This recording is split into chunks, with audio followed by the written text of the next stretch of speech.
Welcome to the Emerging Technologies paper track.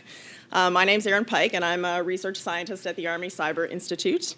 I have the pleasure of introducing this excellent set of speakers today, and we have the standard disclaimer that the views expressed are those of the authors and not necessarily the ACI. What I'll do is I'll briefly introduce each speaker, and I want to give them maximum time for their presentation. So if you're interested in additional biographical details, you'll probably find them on the conference application. Okay, so without further ado, our first speaker will be Mohammed Amelkhanisi, and he is a PhD candidate of computer science at Arizona State University in the School of Computing Informatics and Decision Systems Engineering. And he'll be speaking to us today about exploits in the wild, identifying them through online vulnerability mentions. Okay, let's welcome Mohammed. Thank you.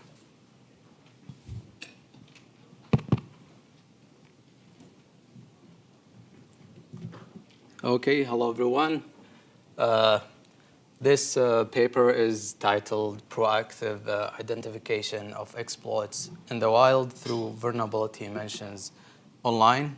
And this work has been done by myself and other great team members, Eric Nones, Krishna Manoj, Yana Shakarian, and Professor Paulo Shakarian. And Professor Paulo Shakarian used to be an assistant professor at West Point. Maybe some of you knows him.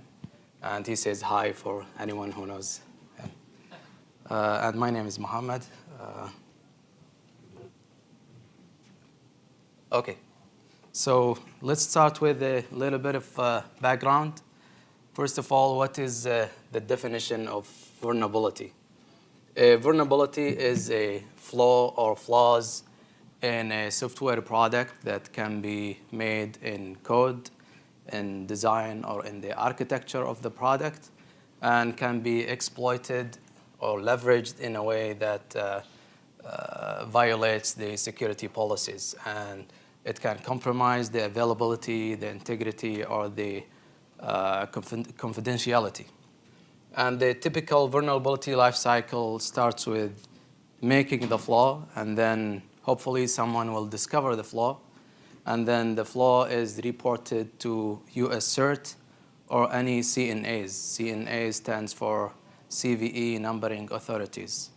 And CVE stands for Common Vulnerability and Exposure. It is the common or standard naming for vulnerabilities. Maybe many of you are familiar with CVE.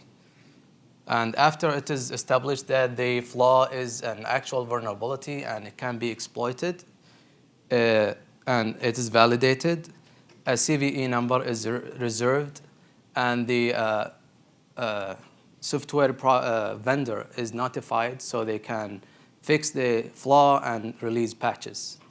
After some period of time, typically the period of time is 45 days, and it's not always 45 days. It depends on many different factors. The CVE or the vulnerability is disclosed on the National Vulnerability Database, or NVD.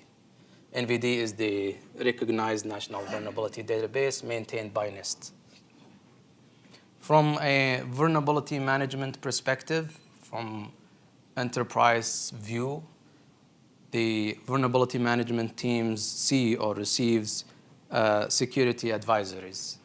And then they try to discover the vulnerabilities within their systems.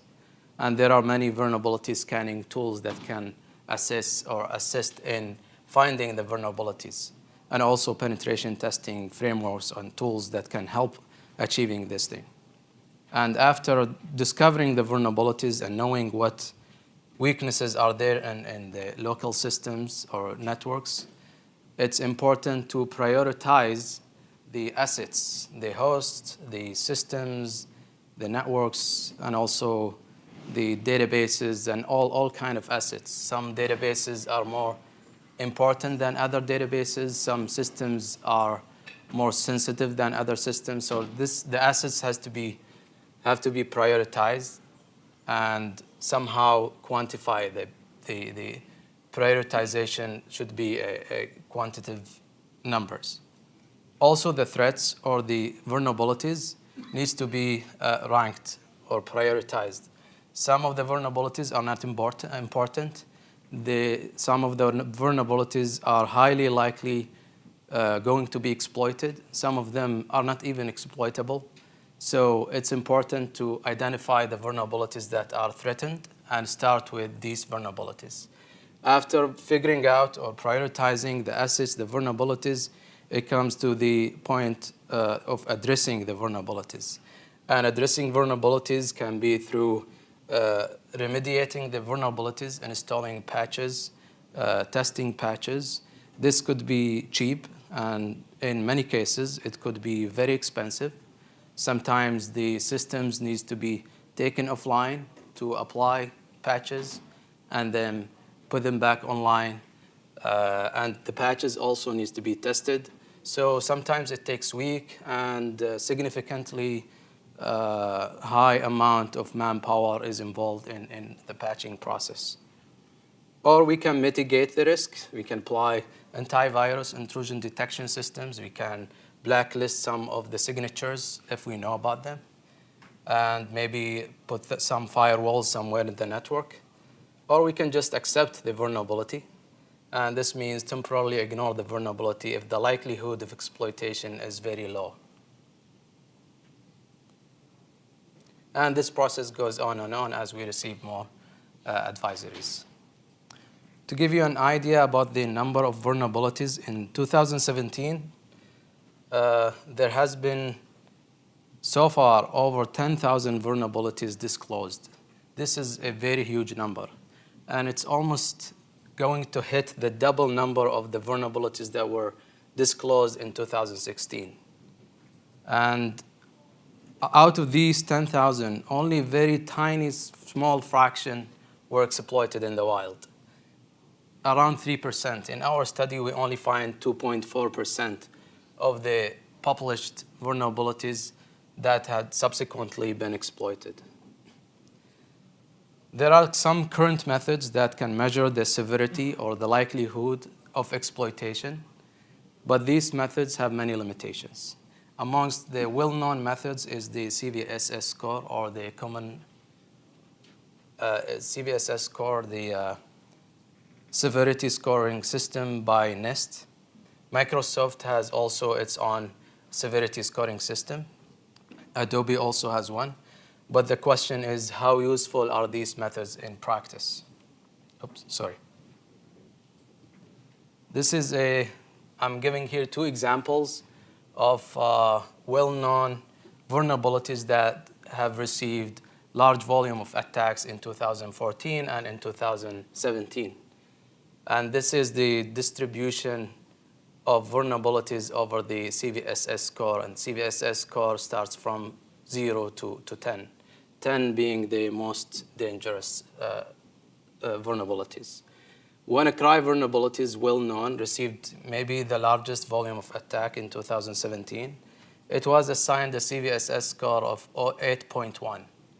And think about it, at the same week when WannaCry vulnerability was disclosed, there were over 60 other vulnerabilities with a CVSS score more than 8.1.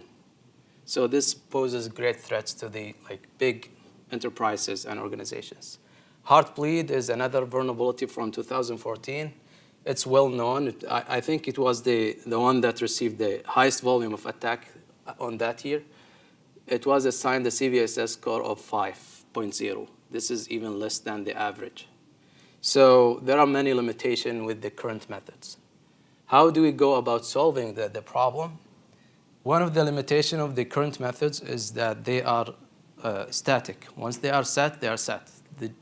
They don't incorporate new knowledge about the existence of exploits or maybe discussions on dark web or deep web or the existence of proof of concept exploits or things like that.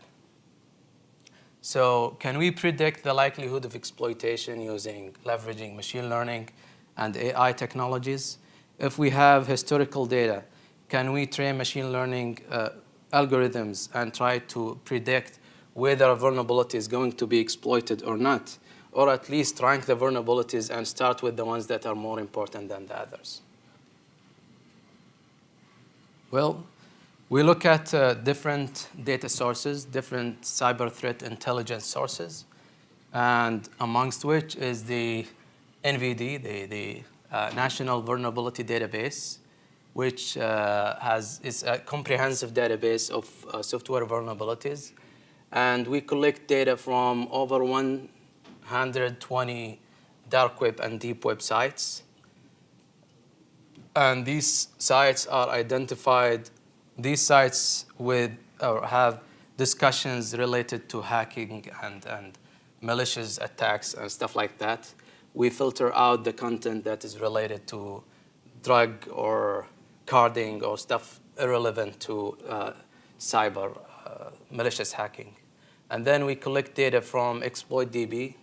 It's an archive of proof of concept exploits, and proof of concept exploits are non-functional exploits that are developed by white hat communities, and the goal is just to prove that the vulnerability exists and it can be exploited. It doesn't do anything beyond that.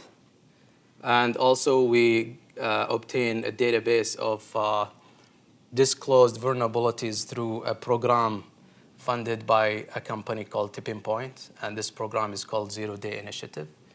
It rewards the cybersecurity researchers who report vulnerabilities or discover vulnerabilities and report it to them.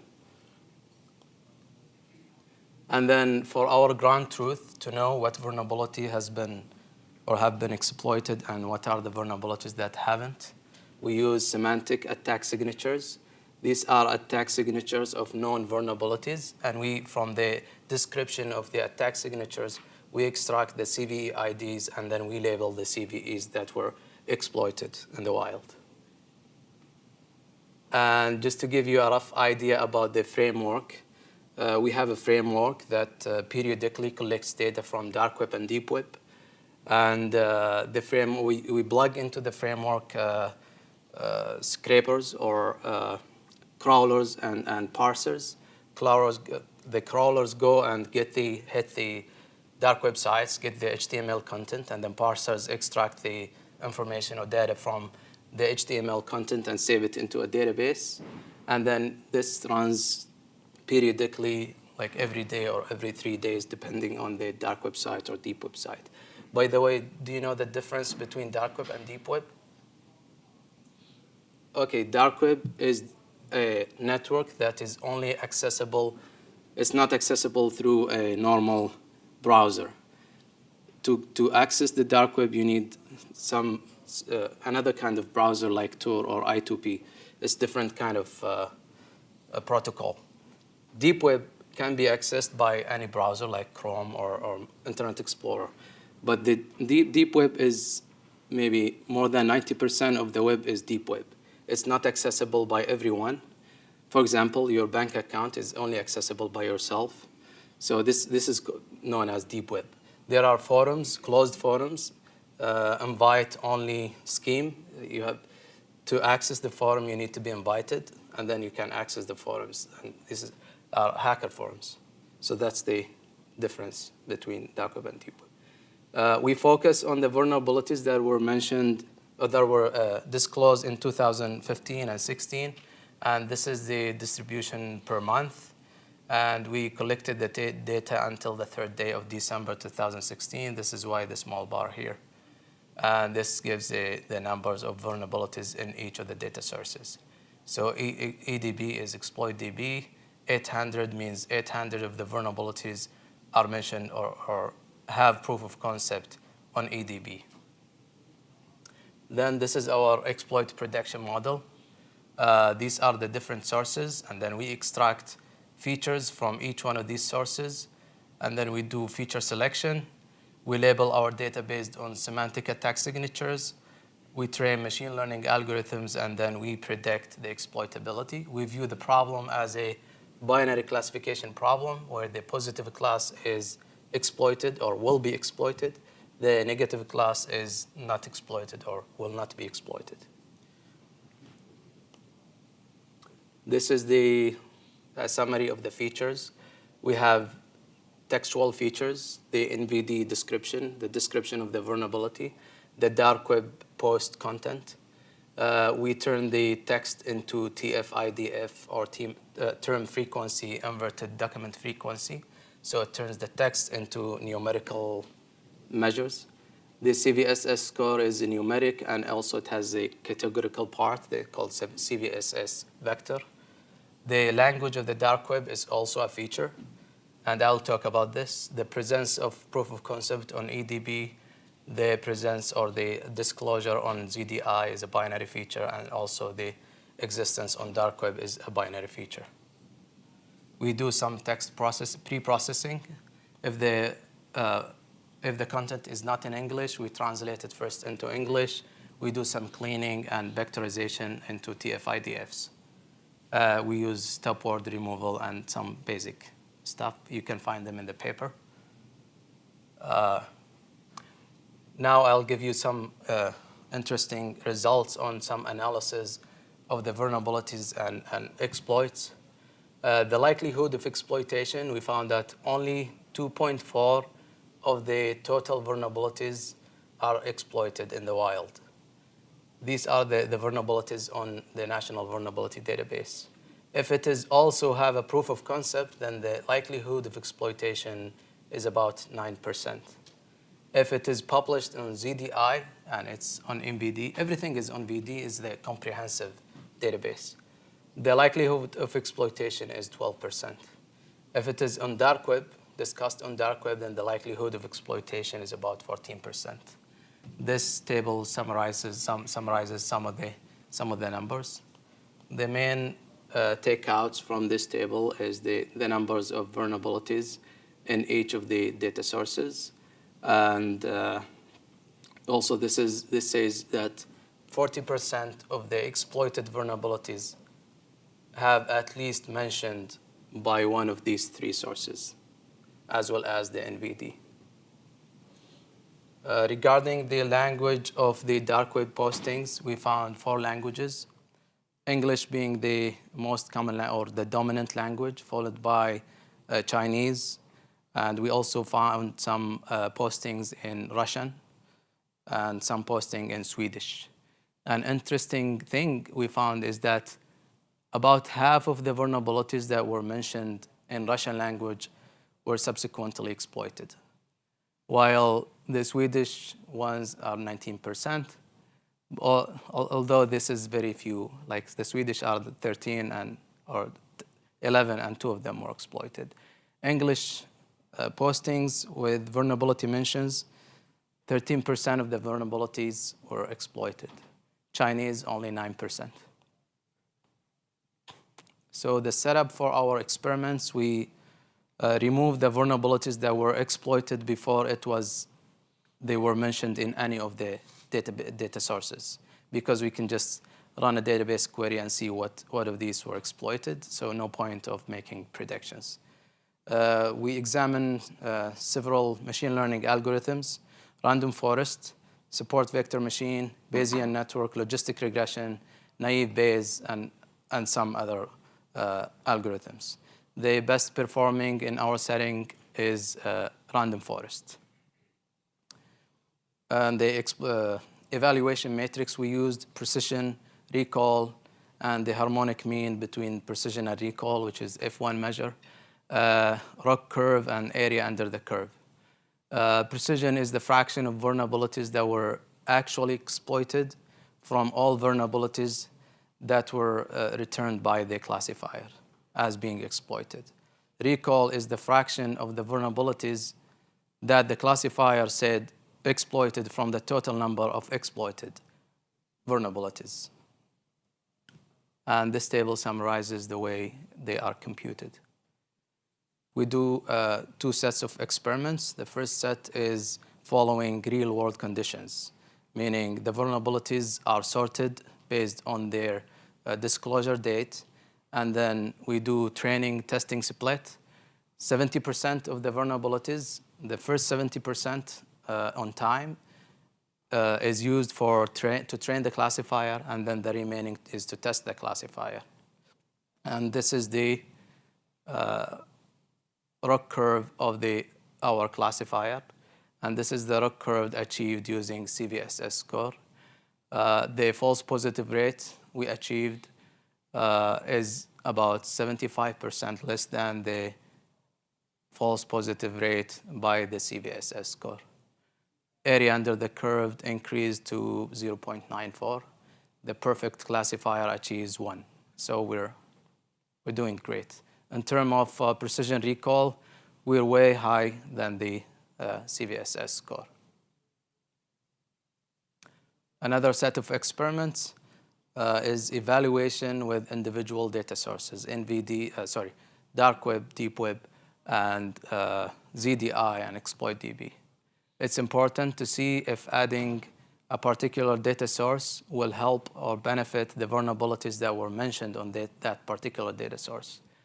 The settings here is different from the previous settings. We use tenfold cross-validation, which means the samples are temporally intermixed. That means some of the samples in testing might have happened before of some of the samples in training set. But the reason is because we have very small number of vulnerabilities in the testing set when we use the real-world conditions.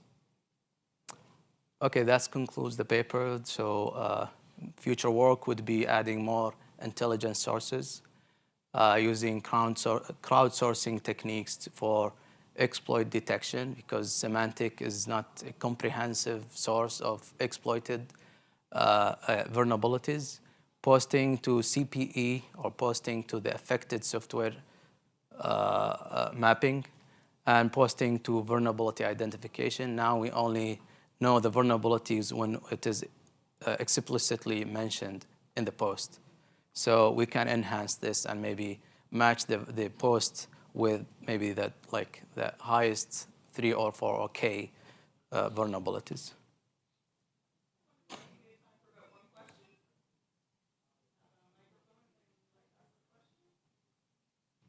That gentleman was.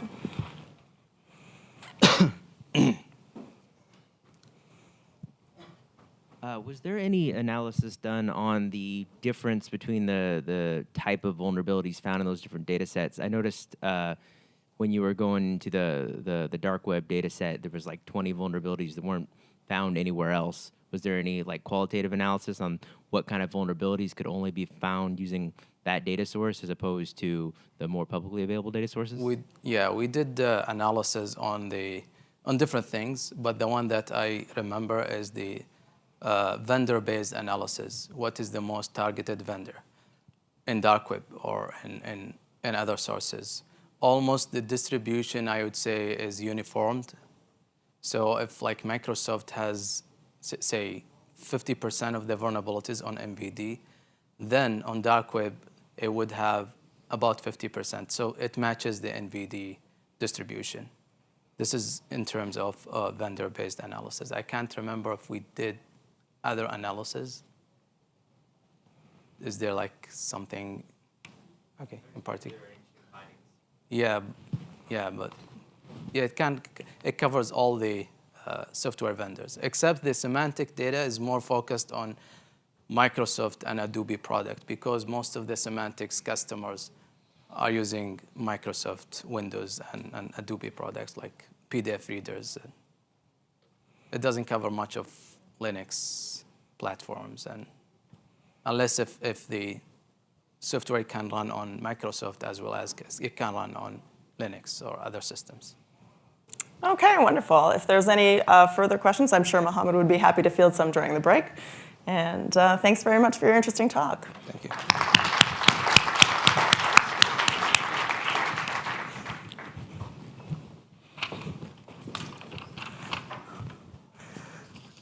Okay, our second speaker is Dr. Joey Rivera. He has a PhD in software engineering and is currently teaching at the United States Military Academy at West Point. He is also the president and CEO of the Rivera Group and will be speaking to us today about cybersecurity via formal methods. All right, Dr. Rivera. How about a hand for Mohammed? Hey, do you remember being a doctoral student? That's a tough job, so congratulations. Your research is really coming along. What we're going to talk about today is formal methods, and I'm going to ask you to just park how you feel about cyber defense and the way that we do it in the industry. And I'm just going to ask you to park that to the side. We're going to shake things up a little bit. In 2003, when I started this research, I came across, actually in 2010, I came across this research from Northrop Grumman. It's a great slide. It's a bit dated, but it's actually a good idea if you think about how do you view cyber surface. And that got me thinking that the way that we deal with cybersecurity today is we look at events and then we ask ourselves what's the impact of that event, and then we prioritize that event, and of course we mitigate that event. But the event has already happened, and the question is what damage did it do? And how can I stop it from doing more damage?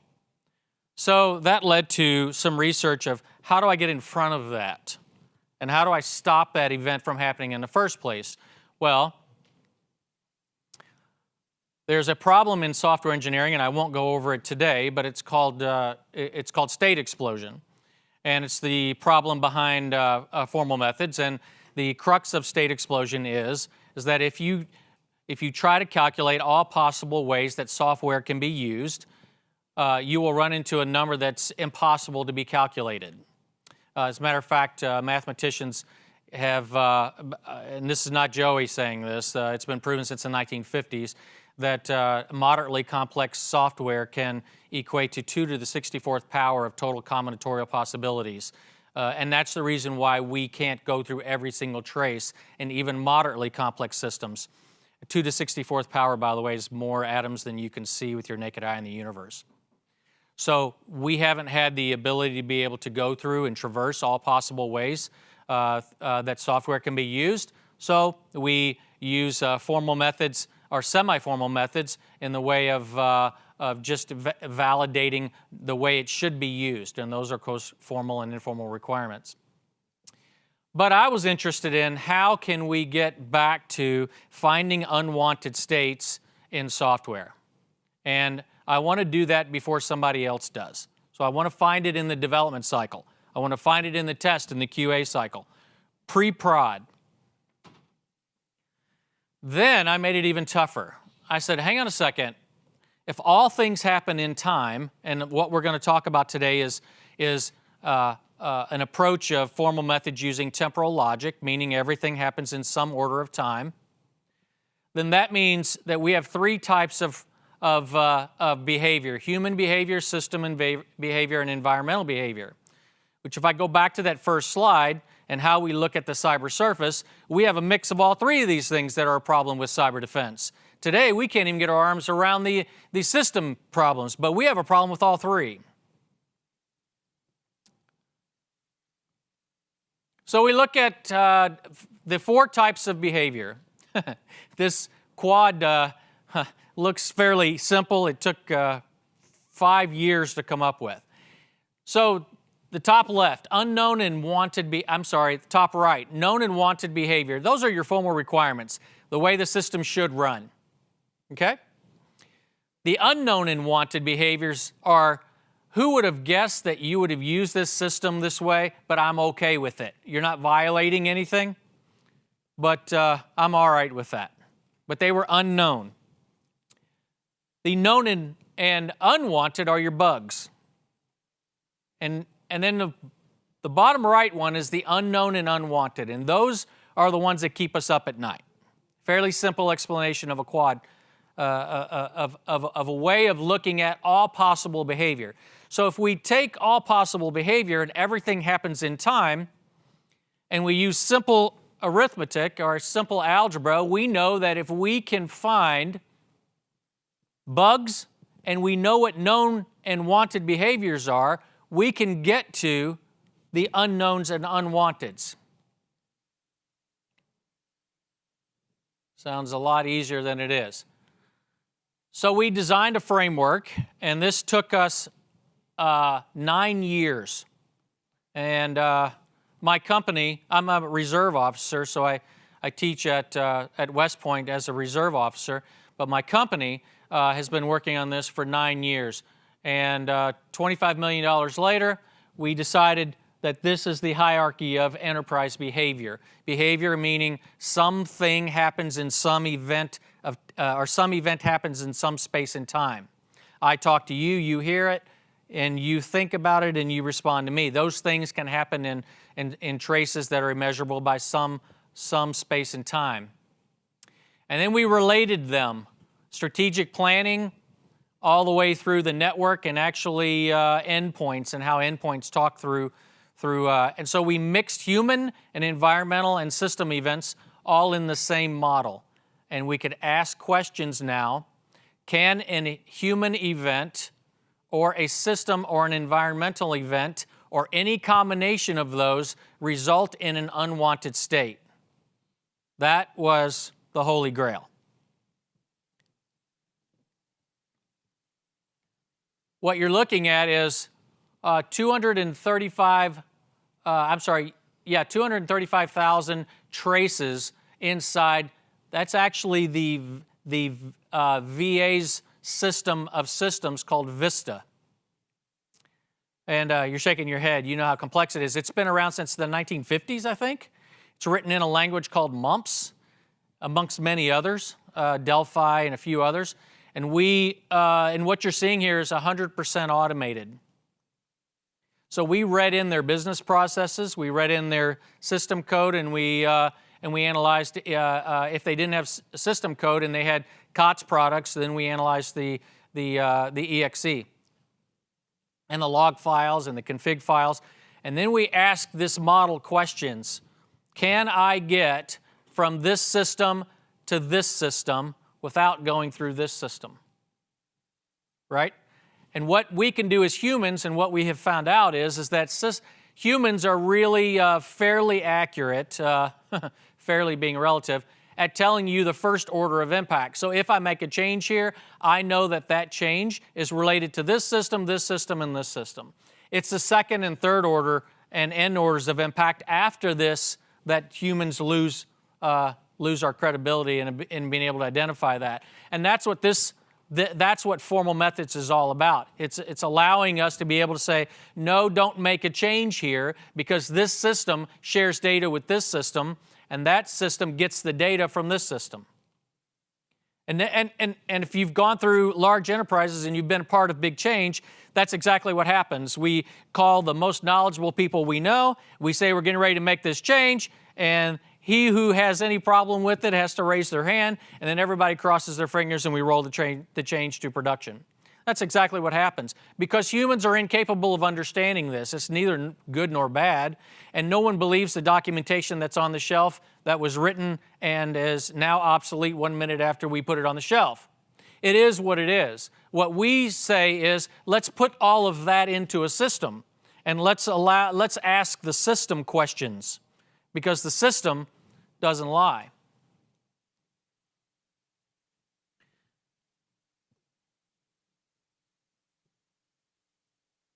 There are 56,000 connections inside this. There's no way humans can comprehend that. So then we added the ability to put business processes on top of it, because at the end of the day, if you are unable to tell the impact of what that change is to a critical business process, then the only person that's interested in that change is the person that's going to get in trouble for it. So we lay business processes on top of it, and we link those business processes to systems. We formally link them. Now, this is a human process of putting the data in, but it's a one-time thing. And going forward, this gets smarter with time, because what do humans do? They improve these, especially when they find out that ongoing change now alerts them to their critical business process. So it's a self-fulfilling prophecy here. This is actually, and if you notice, we started off with BPMN and DODAF and UML, and we found out that non-technical users don't want to learn that. Non-technical users don't even understand it when you do put it in front of them, and they certainly don't want to take the time to learn it. What they do understand is boxes and arrows. That's right. So we found over time that we can get a non-technical user. This is actually I own a car wash. Don't ask me why. I own a car wash, and I asked the guy that runs my car wash, build the system using this, and I'm not going to give you any instruction. So he's a non-technical car wash manager, right? And as you can see, he pulls into the manual bay or the automatic bay or the vacuum cleaners or the vending machines, and he built this. So that proved that my non-technical user can use this, which means transferring your business processes into your system is now not required to have an entire team of business process engineers go be on site. Anybody can do it. And it's more accurate. This is critical because this is formal. So I can now ask, can I get from here to here? Because it's formal. And the key is we link that to behavior behind the scenes. So now I can tell what processes in my business are going to be impacted if I change this application or this server that holds the credit card processing. And that's what we're after, right? That's the Holy Grail. Can I tell what I'm going to break?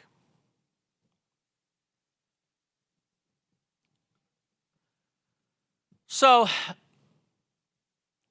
you notice I said it's being tested for scalability. Right now, we are able to do, the biggest model that we have is 3 billion lines of code. That's fairly large, but when you think of the scale of systems like the Army has, I've got a feeling that 3 billion's not close. But that's okay.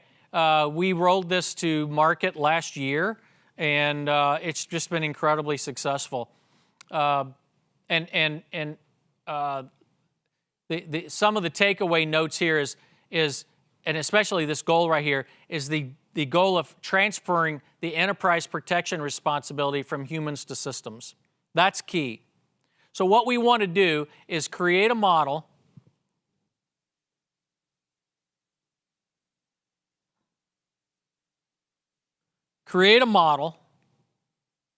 in test, and then test this for unwanted states. Then validate it for unwanted states, and then roll it to production. That concludes, and I have 8 minutes. Do I get a present for that? As you want. Give me some of your questions. Just raise your hand if you have a question, and we'll bring you a mic. Sure. I'll even give you a discount on the car wash. I think it was this one. That's okay. Some of your questions, sure. Hi, thank you. Tell me what a dependency means, because it looks like there's different flavors of dependency. Sure. Actually, people think that dependencies are, well, A and B talk and they share data. And that is certainly a dependency. But a dependency can be A needs to be up before B can operate, right? Or A talks to B and B has to do something and then return data back to A. See, things happen. There are two ways to look at this. One is that all things in systems, let's just talk about the systems part first. All things in systems talk in some temporal order, right? So my machine talks to your machine calculates it. Even though it happens at a very quick time, it still happens in some temporal order. We can figure that out. Source code happens and transacts in some temporal order. Log files tell you exactly what happened in some temporal order, right? We can evaluate those. That's how we look at dependencies. The other type of dependencies are environmental and human dependencies. Human, of course, being business process dependencies, but environmental meaning I have systems that are dependent on this building, right? So I can add attributes to that event. That event has environmental attributes that are dependent on this building being up, or this building having power, or that plug working. So you can have n number of attributes that all circle around, if I turn the power off on this switch, what will it impact? Our model will tell you exactly what systems and exactly what business process. Because everything happens in some temporal space, we don't care that it's a building or that it's a system or even that a hurricane hits the front of the building. We don't care. That's an environmental. We transfer everything into events. Does that make sense? Sure. I'll use the microphone for the sake of the recording. Please. So my part 2 is, given what you just said, do you see taking this work to the next level, which would be parallelization and process improvement? Because as a private sector person, the goal for me is not just to identify the dependencies in my processes and to be able to do what you described, but also to look at those and say, here is a better way for me to rejigger it so that I get more efficient, time to market's faster, You're fewer all over people, it. free up some resources. Do you see that? You're all over it. Yeah, and so let's go back to the math problem. The math problem is, right now, I'm just trying to figure out 3.4 billion lines of code and all of the temporal space that sits around it, and that's just a computing problem. If you add parallelism and the computation that is exponential when I add that, that's what we're working on now. You're exactly right. Can I get from A to B, and what's the best way to get there? And then can I close everything else around it that's unnecessary? That's actually the efficiency problem that we're calculating now. You're spot on. Somebody else? Yes, ma'am. Thank you, by the way. I really enjoy this. Thanks. So my question to you is, I can see how you have your AND processing set up there. Mm-hmm. How do you deal with redundancies and resilient systems? Loop it. Think about it. You can't think about it from UML or BPMN. You loop it. Redundancy meaning, I'm sorry, I misunderstood the purpose of the question. Give me an example, and let me explain it to you then. I was thinking you were thinking about recursion. I'm sorry, not No, redundancy. that's okay. So, Yeah. when you have your dependencies, most of what I'm seeing are what I would call AND situations, right? Sure. You have this, and then this has to occur. Mm-hmm. Now, I may, in a redundant system, say I have an OR, right? Oh, yeah. I gotcha. Yeah, on the right-hand side over here, you'll see that we have, we can actually, that's an attribute of this. So if I go to here, that's my wanted way. But then my second is an optional way or an alternative way of doing things. So now, going back to the gentleman's question, can I tell you this is the way that it's supposed to happen, but I can use log files to tell you how much I use the alternate way or even the alternative way. Because I can't stress enough how important it is for you to have attributes tied to your events, because you can really tell a lot about exactly how your systems and your systems of systems and how humans are consuming your system.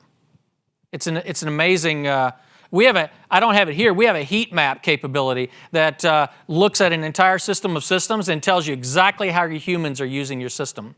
Now you would say, oh, that's kind of neat, we can tell our critical systems. But it actually helps you, I have 2 minutes, so don't hook me yet. Please continue.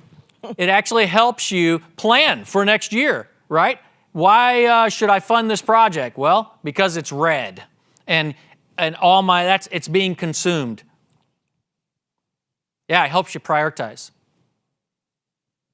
You're spot on. I love this job. Anything else I can answer? Thanks for having me. I appreciate it. All right. Thanks so much, Joey. All right. Thank you. Oh.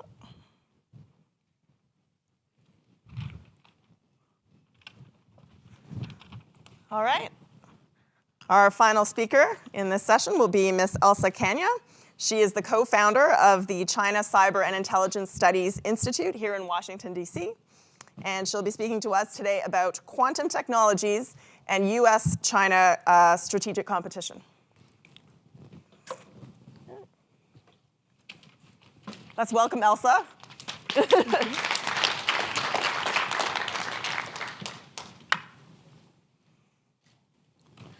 Good afternoon. I'm going to talk to you today about something that sounds like science fiction, except it's very much on the horizon.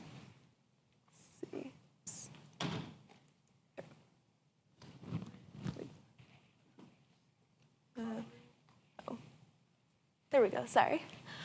As a quick overview, I'll be going through what the potential implications for cybersecurity could be in the quantum revolution, briefly comparing US and Chinese trajectories in quantum information science, and looking at some of the potential implications for future cyber dynamics. I'd like to start with a couple of caveats. I'd like to highlight the uncertainties of timeframes and trajectories with quantum information science and quantum technologies. I am not a quantum physicist. I am not deeply versed in the granularities of this, so I will not be making any predictions about the timeframes within which this will be coming online. At a basic level, uncertainty is a core aspect of quantum physics, and for the time being, uncertainty prevails and predictions vary regarding the prospects for a number of these technologies. Given these uncertainties, it's important to note that there is the potential for extreme technological surprise or unexpected strategic latency. And research on these issues is challenged for the time being by the limited availability of information in the open source and questions of veracity in some cases regarding reported technical advances. So it's difficult to come up with high confidence assessments or conclusions. Given that, we can necessarily only do an initial analysis of these issues, but I still think it's important given the potential transformative impact of these technologies.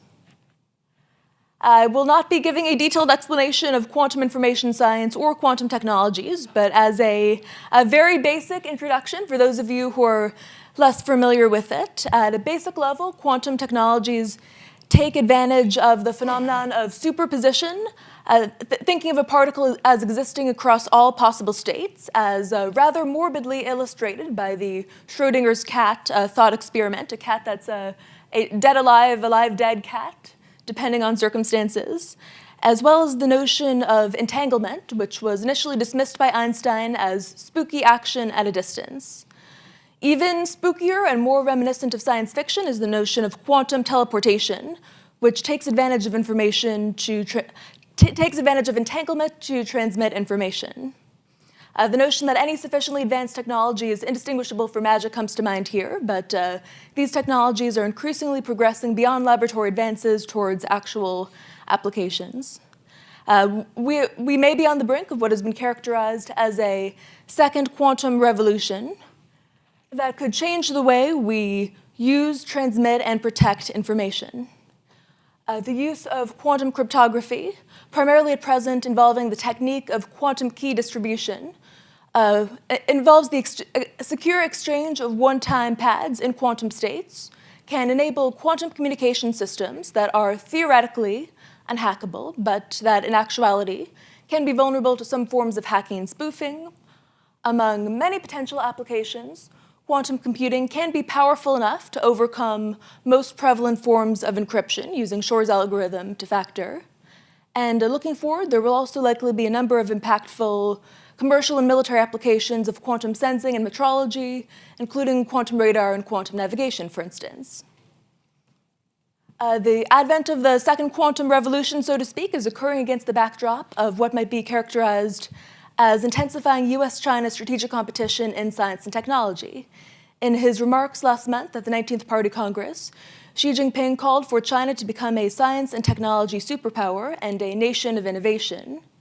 At present, China is pursuing massive investments in science and technology megaprojects at a time where the US may be facing risks of an innovation deficit, according to an MIT report, due to some declining investments in basic research. The Chinese leadership recognizes the emergence of such transformative technologies in which the US does not possess a decisive edge as an opportunity for China to potentially take the lead and try to change paradigms. As a brief review of the US trajectory in quantum information science, the US initially was one of the leaders in this domain. The first quantum key distribution network was actually set up in Cambridge, Massachusetts in October 2003. Quantum science was included among DARPA's core strategic thrusts around the mid-2000s, and there has been funding provided over time, including through the National Science Foundation, IARPA, In-Q-Tel, and others. However, despite the initial U.S. lead, there have been reports in recent years that U.S. progress in quantum information science has been undermined by the lack of stability and continuity of funding, by rigid institutional and disciplinary boundaries in the field, and by shortfalls in education and workforce training. Recently, there are even concerns that the initial U.S. lead in quantum computing is increasingly under siege. Although U.S. private sector efforts, such as Google's quest for quantum supremacy, which could be realized later this year, are predominant for the time being, the race to develop a quantum computer is both a race and a marathon, and longer-term trajectory of these technologies is harder to anticipate. Looking to China's approach to and trajectory in quantum technologies, increasingly it's become clear that the Chinese leadership is prioritizing quantum information science at the highest levels as a central component of its national security strategy. In particular, China sees quantum technologies as integral to information security, and the focus and funding in this domain has intensified, particularly since Snowden's leaks in 2013, which revealed the extent of China's vulnerability to superior US, SIGINT, and cyber capabilities. For China, quantum technologies are considered potentially enabling a key edge in long-term economic and military competition.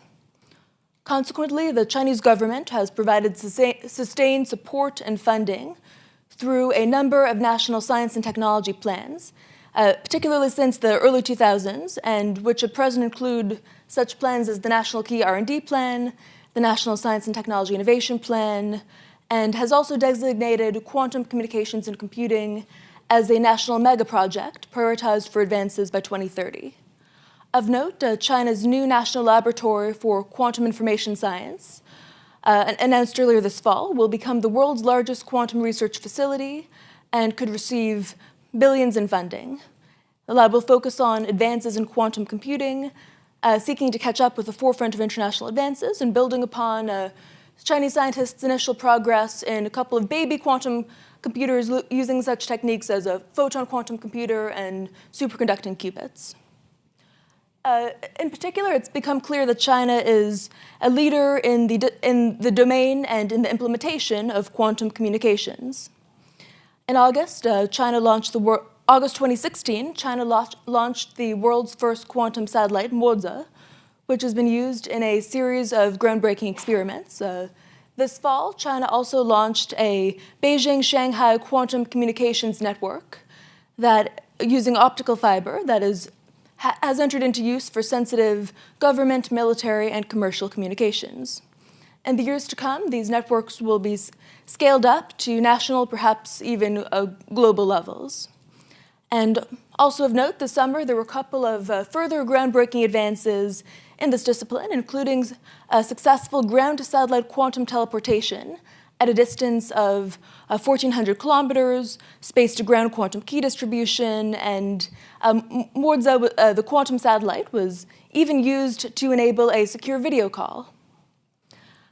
Despite skepticism over whether such quantum networks will provide a clear advantage in security, there have also been technical advances in overcoming some of the obstacles and loopholes, such as measurement device and independent quantum key distribution, which mitigates potential security vulnerabilities, including through detecting attempted eavesdropping on the networks.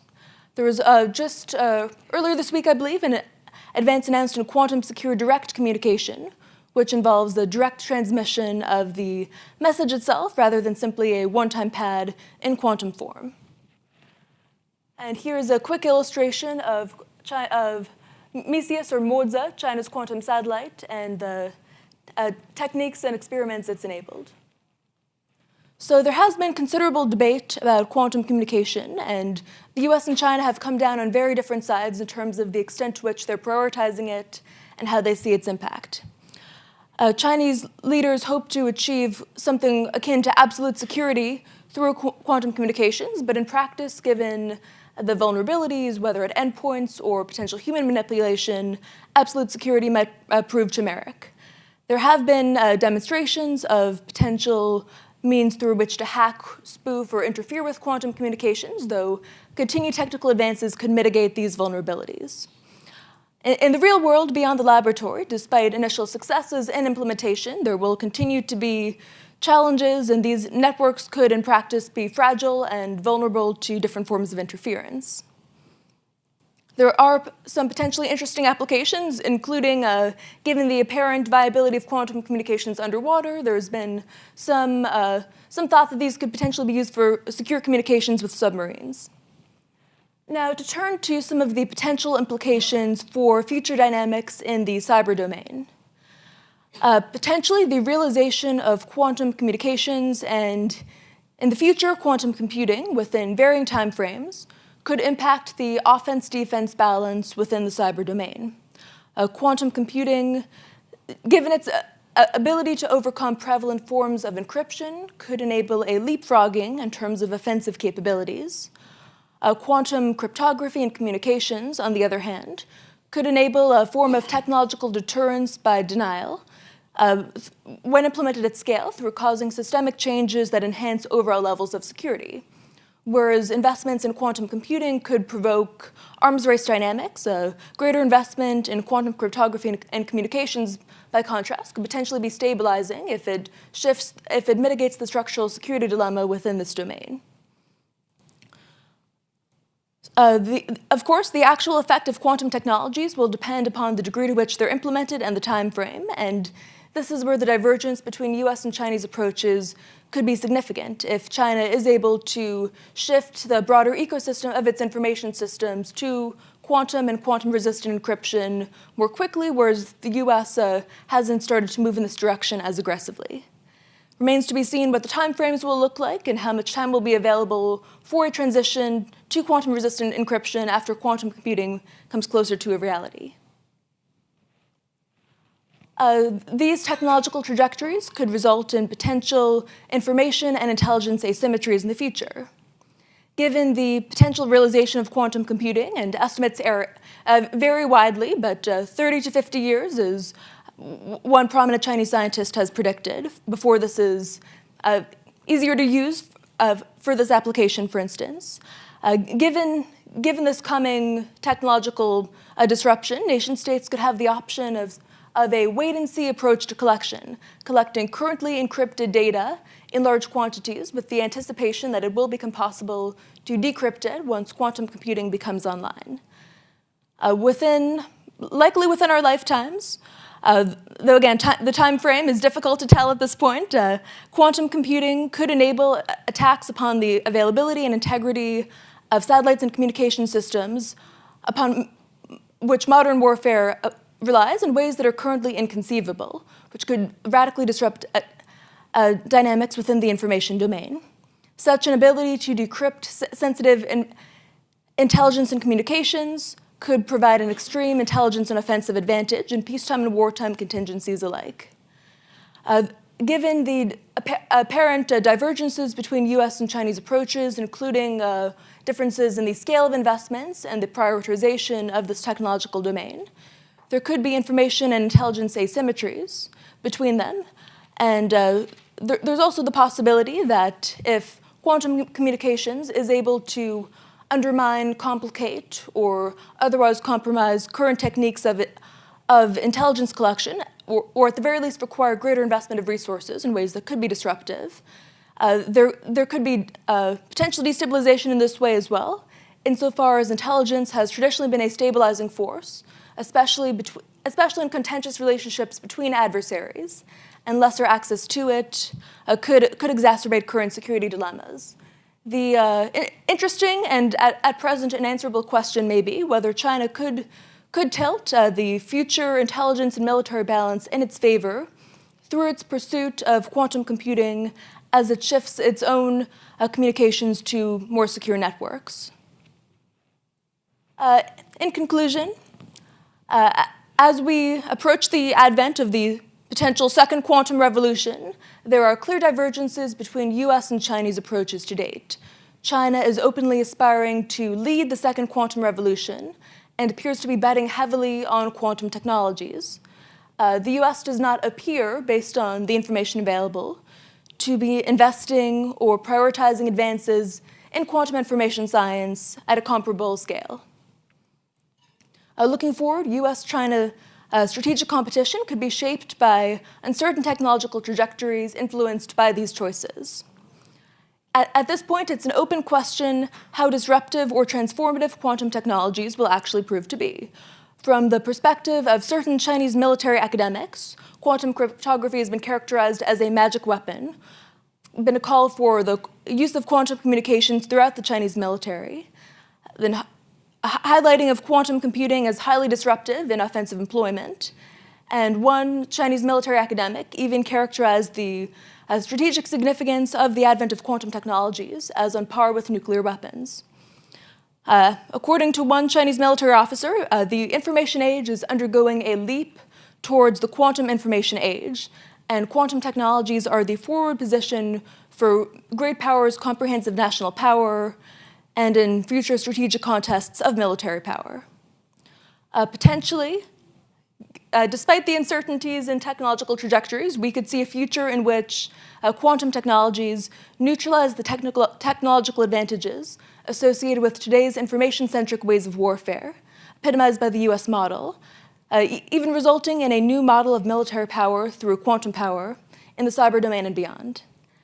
And I am happy to take any questions, and I hope this has been at least an interesting and thought-provoking introduction to a domain of research that I think will merit further attention going forward. Thank you.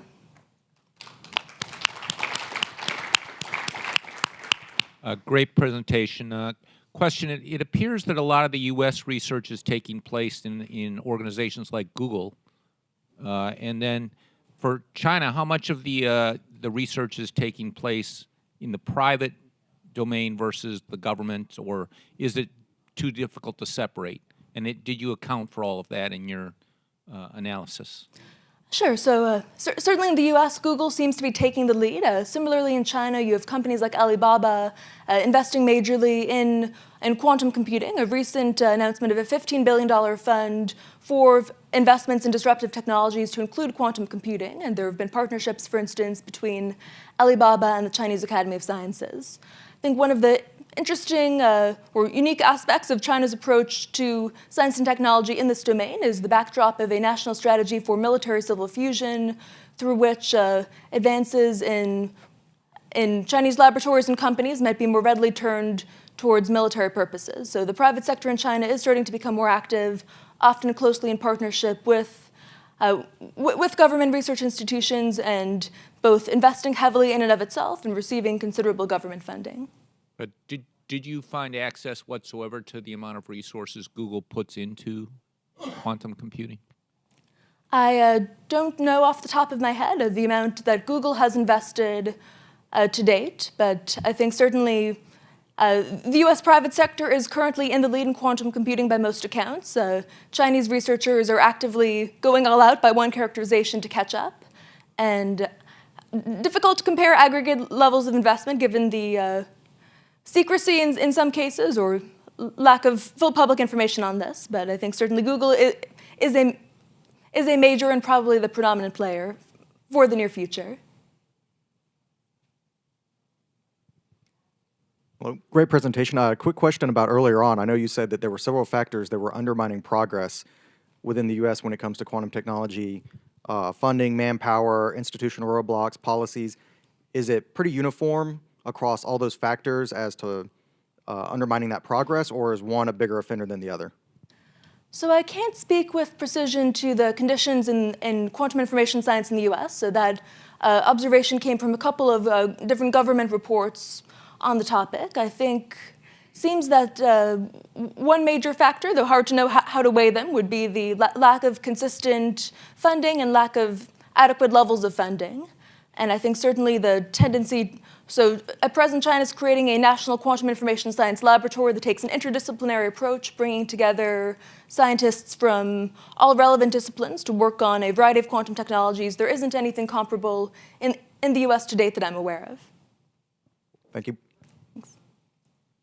Thanks for the presentation. When would you say organizations like D-Wave, who make a level of personal quantum computers, or I don't know how you necessarily define that, but when do you think we'll see a point in time in which we'll see more organizations like D-Wave putting out systems that an average consumer could buy, maybe for under $3,000?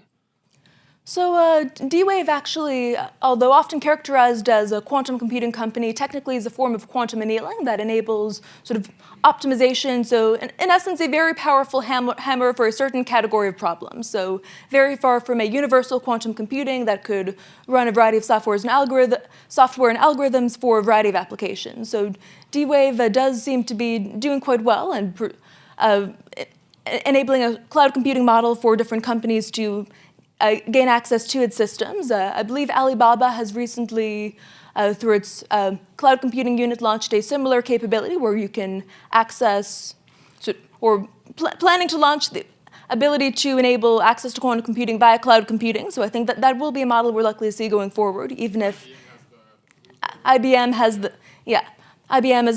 launched that program as well. So I think certainly the cloud model, instead of sort of broader distribution of quantum computing, could be the way forward for most users.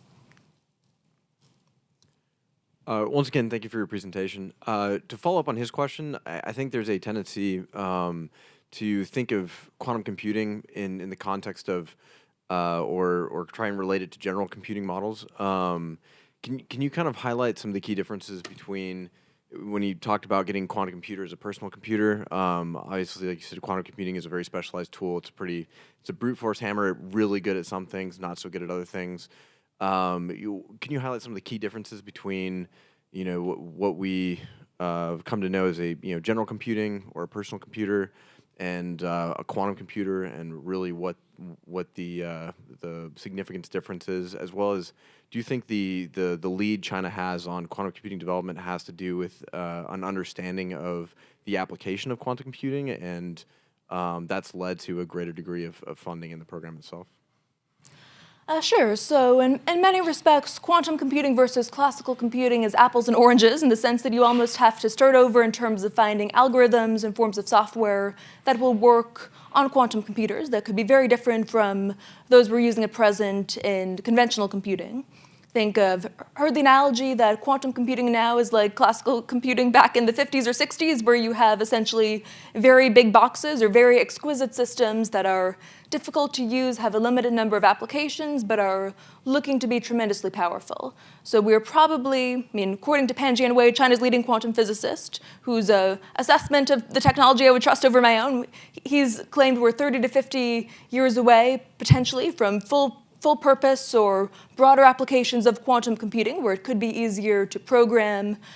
China's baby quantum computer that they announced in May or June has been essentially engaging in complex mathematical processes that are useful for demonstrating its capabilities and its power relative to a classical computer, but aren't a useful application yet. We've seen D-Wave, a form of quantum annealing that is somewhat more advanced, be used in complex simulations for optimization type problems. So I think for a lot of this, it will be a revolution in how we think about computing, and I think likely quite a broad range of applications, both commercially and in a military context, for anything for which immense amounts of computing power provide an advantage.